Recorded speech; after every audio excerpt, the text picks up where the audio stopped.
السلام عليكم وأهلا بكم طلبة وطالبات الصف السادس الابتدائي في فيديو جديد من فيديوهات قناة بوابة العلوم. مكملين مع بعض يا سنة ستة في حل النماذج النهائية، نماذج امتحان آخر العام، نماذج كتاب الأضواء. النهاردة الفيديو هيكون حل النموذج التاني. طبعا النموذج الأول احنا حليناه خلاص، تقدروا تلاقوا الفيديو على القناة.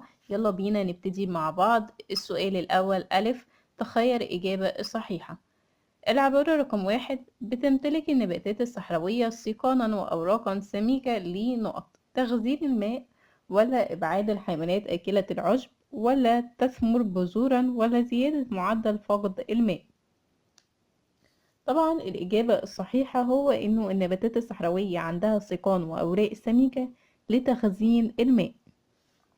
أما بقى العبارة رقم اتنين، بتتدفق المياه الجوفية من مناطق عالية الارتفاع إلى مناطق منخفضة الارتفاع بفعل الطفو ولا الجاذبية ولا الرياح ولا ضوء الشمس. طبعا الإجابة الصحيحة هو الجاذبية. الجاذبية هي اللي بتخلي المياه الجوفية تتدفق من الأماكن العالية أو المرتفعة إلى الأماكن المنخفضة. أما بقى العبارة رقم 3، بتختلف التربة ذات الجزيئات صغيرة الحجم عن أنواع التربة الأخرى في نقط: إنها أقل خصوبة عن الأنواع الترب الأخرى، لديها قدرة أكبر على احتجاز الماء عن أنواع الترب الأخرى، ولا لديها قدرة أقل على احتجاز الماء، ولا إنها ليست مناسبة لنمو النبات. طبعا التربة ذات الجزيئات الصغيرة بتختلف عن باقي أنواع الترب في إنها بتكون لديها قدرة أكبر على احتجاز الماء. أما بقى العبارة رقم 4 والأخيرة معانا، بيختص علم الأرصاد الجوية بدراسة نقط: أماكن الزلازل، ولا الطقس والتنبؤ به، ولا طبقات الأرض، ولا الأنظمة البيئية. طبعا علم الأرصاد الجوية ده بيدرس الطقس والتنبؤ به. يلا بينا كده نختار الإجابة الصح. كده بالشكل ده احنا نكون انتهينا يا سنة ستة من حل ألف في السؤال الأول. تعالوا بينا بقى ننتقل ب. بعنوان اذكر أهمية انفجار أحد البراكين في منطقة ما. طبعا البراكين من الكوارث الطبيعية، ولكن بيكون ليها أهمية أو فوائد في بعض الأحيان. إيه ممكن تكون أهمية أو فوائد انفجار البركان أو انفجار البراكين؟ طبعا الإجابة هتكون إن هي بتزيد من خصوبة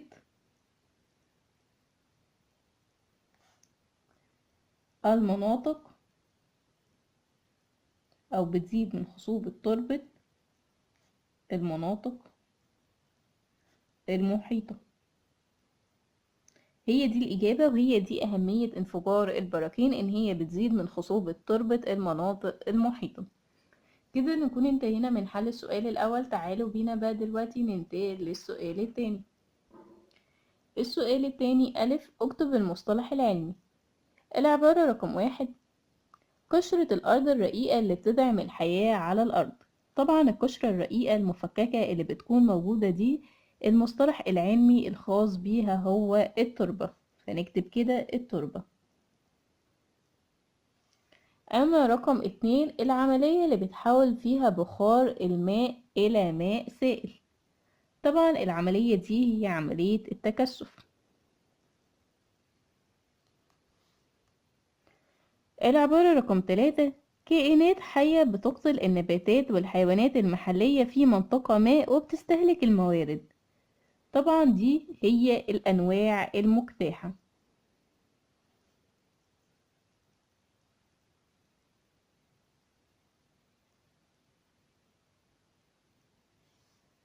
أما بقى العبارة رقم 4 والأخيرة معانا، سلوك يقوم به الكائن الحي ليمكنه البقاء على قيد الحياة. طبعا السلوك اللي بيقوم بيه كائن الحي عشان يفضل على قيد الحياة هو التكيف السلوكي. كده بالشكل ده احنا نكون انتهينا من حل ألف في السؤال التاني. دلوقتي بقى ننتقل ب. بعنوان ماذا يحدث عند زراعة محاصيل لا تتحمل حرارة الطقس في بيئة صحراوية. لو أنا جيت في بيئة صحراوية وزرعت محاصيل لا تتحمل حرارة الطقس أو لا تتحمل درجات الحرارة المختلفة، إيه اللي هيحصل؟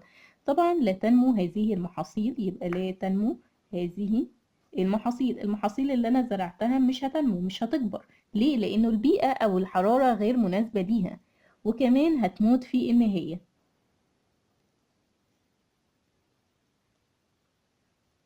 هي دي إجابة السؤال. وكده بالشكل ده احنا نكون انتهينا من حل السؤال التاني في الاختبار. تعالوا بينا بقى دلوقتي يا سنة 6 ننتقل للسؤال التالت. ألف. في السؤال التالت: صل من العمود ب ما يناسب العمود ألف. تعالوا بينا يلا نشوف أول حاجة الأنيمومتر. جهاز الأنيمومتر ده يا ترى بيستخدم في ايه؟ طبعا ده بيستخدم في تسجيل سرعة الرياح. نكتب هنا كده رقم 1. أما بقى التربة الطينية، فطبعا التربة الطينية بتكون ليها قدرة عالية على امتصاص الماء. أما كمية الإشعاع الشمسي فطبعا بيكون ليها قدرة أو بتحدد اتجاه الرياح أو اتجاه حركة الرياح على الأرض، يعني هنا هيكون رقم 3. وآخر حاجة معانا طبعا التجمع المائي، هو موقع بيتم فيه تخزين المياه على الأرض، يعني هنكتب هنا كده رقم 4. كده نكون انتهينا من حل ألف في السؤال التالت. تعالوا بينا بقى دلوقتي ننتقل لب،